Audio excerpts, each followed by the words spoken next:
નમસ્કાર મિત્રો, આજે આપની સમક્ષ લઈને આવ્યો છું કેટલાય સમયથી મનમાં વાવાઝોડાની જેમ વંટોળ ખાતા વિચારો. કેમ છો મિત્રો એવું પૂછવું હવે થોડું ઓકવર્ડ ભર્યું લાગે છે.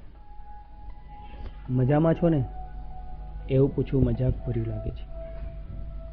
સૌ અત્યારે આ તંગ ભર્યા, અફવા ભર્યા અને અતિરેક ભર્યા માહોલમાં પોતાની જાતને સાચવીને બેસવાની છે.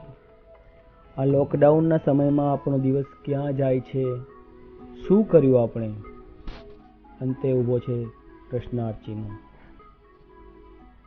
સમય ક્યાં આવીને ઊભો છે કોને ખબર હતી કે આમ અચાનક આવો સમય પણ આવીને ઊભો રહેશે.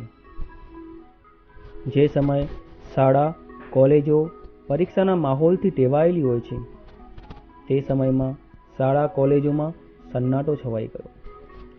વર્ગખંડની બેન્ચીસ પર પરીક્ષાના નંબરની જગ્યાએ ધૂળની ઝારીએ લઈ લીધી. બાળકોના, વિદ્યાર્થીઓના અવાજથી શોરબકોર કરતું શાળાના મેદાનનું વાતાવરણ અચાનક સાવ ખાલીખમ અને સન્નાટામાં છવાઈ ગયું. જે સમય બાળકો પોતાના પુસ્તકો સાથે વ્યસ્ત રહેતા હતા તે સમયે બાળકો પોતાના માતા પિતાના મોબાઈલ સાથે ત્રસ્ત થઈ ગયા, ખોવાઈ ગયા ઓનલાઈનની વિશાળ દુનિયામાં.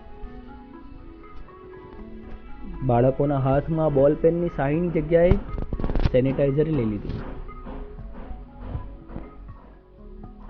શાળાના મેદાનમાં માત્ર 10-15 દિવસે સંભળાય છે ઘઉં ચોખાનો સન્નાટો.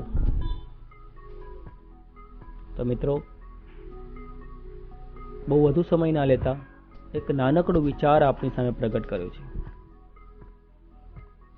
આભાર માનીશ એ મિત્રોનો જે સતત પ્રોત્સાહિત કરતા રહ્યા છે,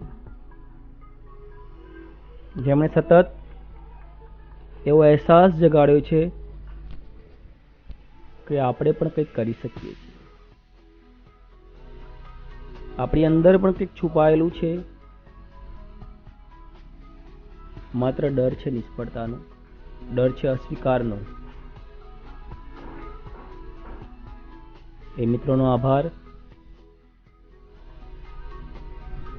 જેમણે આ ડર અને નિષ્ફળતા શબ્દો દૂર કર્યા.